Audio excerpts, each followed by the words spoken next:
बिस्मिल्लाहिर्रहमानिर्रहीम अस्सलाम वालेकुम दोस्तों, वेलकम करते हैं इमरान ऑफिशियल में। वो तमाम गैर मुल्की जो सऊदी अरब में रह रहे हैं या सऊदी अरब जाना चाहते हैं, उनके लिए एक सऊदी अरब से नया शाही फरमान जारी कर दिया गया है और उस पर हदायतनामा भी जारी कर दिया गया है। जैसा कि आप भाइयों को पता है, बहुत से लोग जो उन ममालिक में बैठे हैं जिन ममालिक पर पाबंदी लगी थी और उनके हकामे वगैरह तजदीद नहीं हुए थे, उनके लिए, और जो सऊदी अरब से जाना चाहते हैं और नए वीज़ों पर, और वो बहुत ज़्यादा परेशान है कि उनको जाके क्वारंटाइन करना पड़ेगा, तो उनके लिए भी एक ऐलान कर दिया गया है। और जो लोग सऊदी अरब में गैर कानूनी तौर पर रह रहे हैं, उनके लिए भी सऊदी वजारत दाखिला और सऊदी जवाज़ात की तरफ से ऐलानात किए गए हैं। मुकम्मल डिटेल आपके साथ शेयर करने से पहले अपने प्यारे से दोस्तों से गुजारिश करते हैं, वीडियो अच्छी लगी तो वीडियो को लाइक और चैनल को सब्सक्राइब करें और वीडियो को ज़्यादा से ज़्यादा ग्रुपों में शेयर कर दिया करें, ताकि ये इन्फॉर्मेशन तमाम उन भाइयों तक पहुंच जाए जो सऊदी अरब जाना चाहते हैं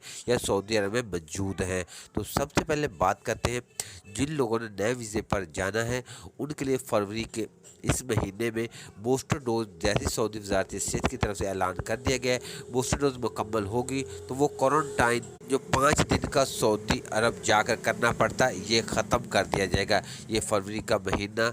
बहुत ख़त्म हो रहा है, तो इसमें बूस्टर डोज सऊदी वजारत सेहत की तरफ से बोला गया ख़त्म मुकम्मल हो जाएगी, तो वो फिर क्वारंटाइन आपको नहीं करना पड़ेगा। जिन ममालिक में जो कोरोना की सूरत हाल बेहतर है, उनको कोई भी क्वारंटाइन नहीं करना पड़ेगा। जो लोग सऊदी अरब में मौजूद हैं और गैर कानूनी तौर पर रह रहे हैं, उनके लिए बहुत ज़्यादा कानून सख्त कर देगा, उनको पकड़ रहे हैं। और जो मेरे भाई जो सऊदी अरब में मौजूदा कारोबार कर रहे हैं और उनके नाम पर कारोबार नहीं, वो अपने नाम पर मुंतकिल कर लें, नहीं तो उनको भी परेशानी बन सकती है या डिपोर्ट वगैरह कर सकते हैं। सऊदी जवाज़ात की तरफ से जो मेरे भाई ये पैगाम भी जारी किया, जो अपने ममालिक में बैठे और जिनके हकामे वगैरह अभी तक तजदीद नहीं, वो अपने हकामे अपनी जेब से ही तजदीद करके सऊदी अरब आ सकते हैं। सऊदी अरब से कोई भी इस तरह का अभी पैगाम जारी नहीं किया गया। जो पाकिस्तान में या इंडिया बांग्लादेश में मौजूद है, उनके हकामे फ्री में तजदीद होंगे।